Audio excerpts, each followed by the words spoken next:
Welcome to Tuthill Park in Sioux Falls, South Dakota. This par 55 course is split into a few different sections. The first is on top of the hill, and that is a little more technical.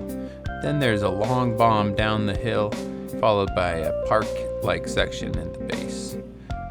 The park section is surrounded by this bend in the Big Sioux River. Finally, the last 3 holes take you back up the hill and meet you back at the number 1 tee.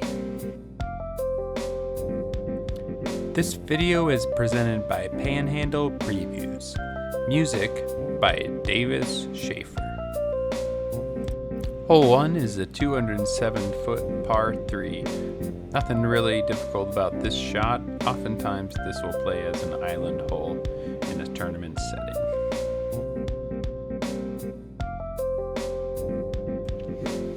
Hole 2 has a few more obstacles. It's a 251-foot par 3. There's a few of these littler trees in the way. You don't want to get in that big fir tree on the left, but you can pretty much throw whatever you want that ends up kind of by this basket.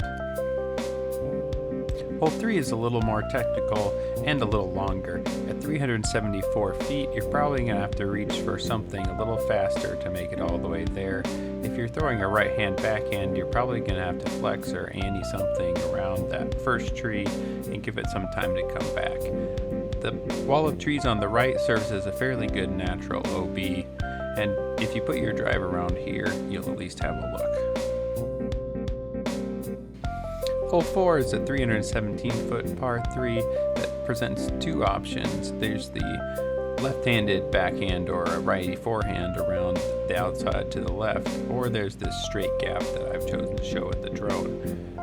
These 2 goalpost looking trees are a great target, and if you can put something through that gap and on top of this hill, you'll probably skip up nicely into the circle. Hole 5 is a slightly downhill 343-foot par 3 that has a pretty skinny gap down the middle, and you probably want something that moves a little bit left to right in order to make it all the way there and land softly towards the basket right here. Don't go long because it's a pretty good drop off on the other side. The big one. This is the one that you probably came to play this course for. It's the best sledding hill in the city, and you'll probably find the tattered remains of several different sleds as you walk down it. Starts off with a big left to right shot through this gap. If you can hit the gap with some speed, then your disc is going to flow all the way to the bottom here. This can be accomplished with a forehand, but probably it's better with an ante right-handed backhand. Once you get to the bottom, it's pretty open and should be a pretty easy 3. Just because this is such an excellent hole and such a fun shot to throw, I've provided the reverse angle to get a little better view of it.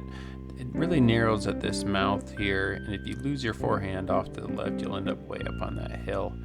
But this just gives you a good idea of the scope of the hill that you're throwing down. Hole 7 is a 289-foot par 3. There's another big hyzer route around the outside on the right, or you can throw a straight shot down the middle. All you have to do is kind of avoid these trees and hopefully skip something up towards the basket. Hole 8 is a 176-foot par 3. It's a little bit of trouble off the tee, but once you clear this tree right in the middle, then you're going to have a pretty good time. Unfortunately, this hole has been devastated by many trees being cut down, as you can see up here by the basket. It's pretty open.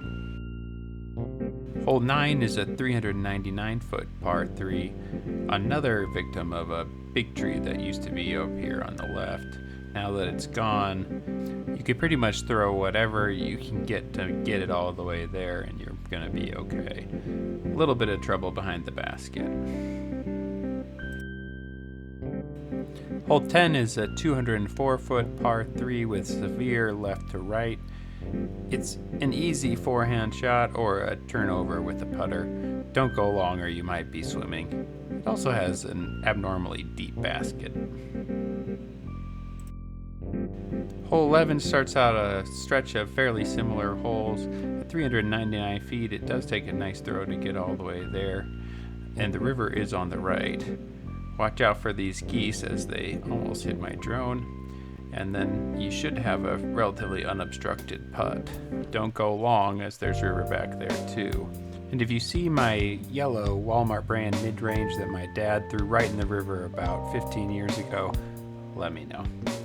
Hole 12 is a 386-foot par 3 that had a lot more trees down the fairway at one time.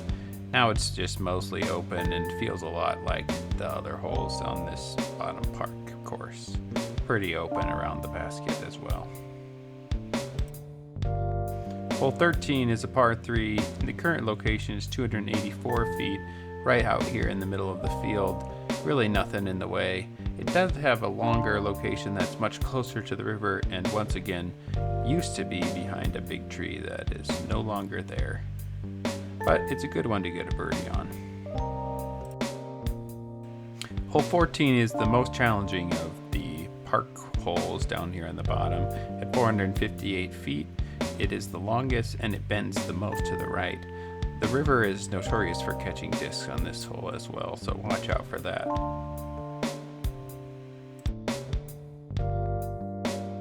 Hole 15 offers a variety of shots to the player. There's a straight shot, there's a left-handed or a forehand shot, and there's a right-handed backhand skip shot off the road. If you can make it all the way past that tree, you'll have a pretty good putt. Hole 16 is a difficult drive with a severely uphill start and a low ceiling.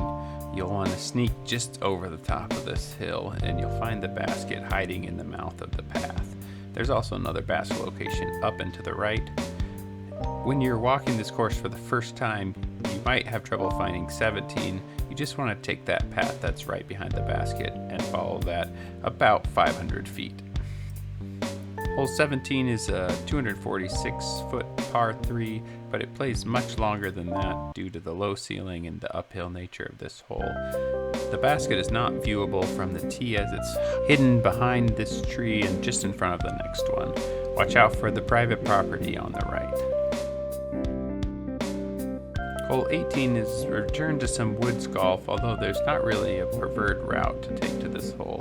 Pretty much you find whatever section that you feel is going to give you the best chance to get through the trees and also have enough height and enough power to skip something towards the basket if you're throwing a right-hand backhand.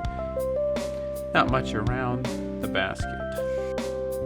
Thanks for watching. That was presented by Panhandle Previews. Now get out there and throw some discs.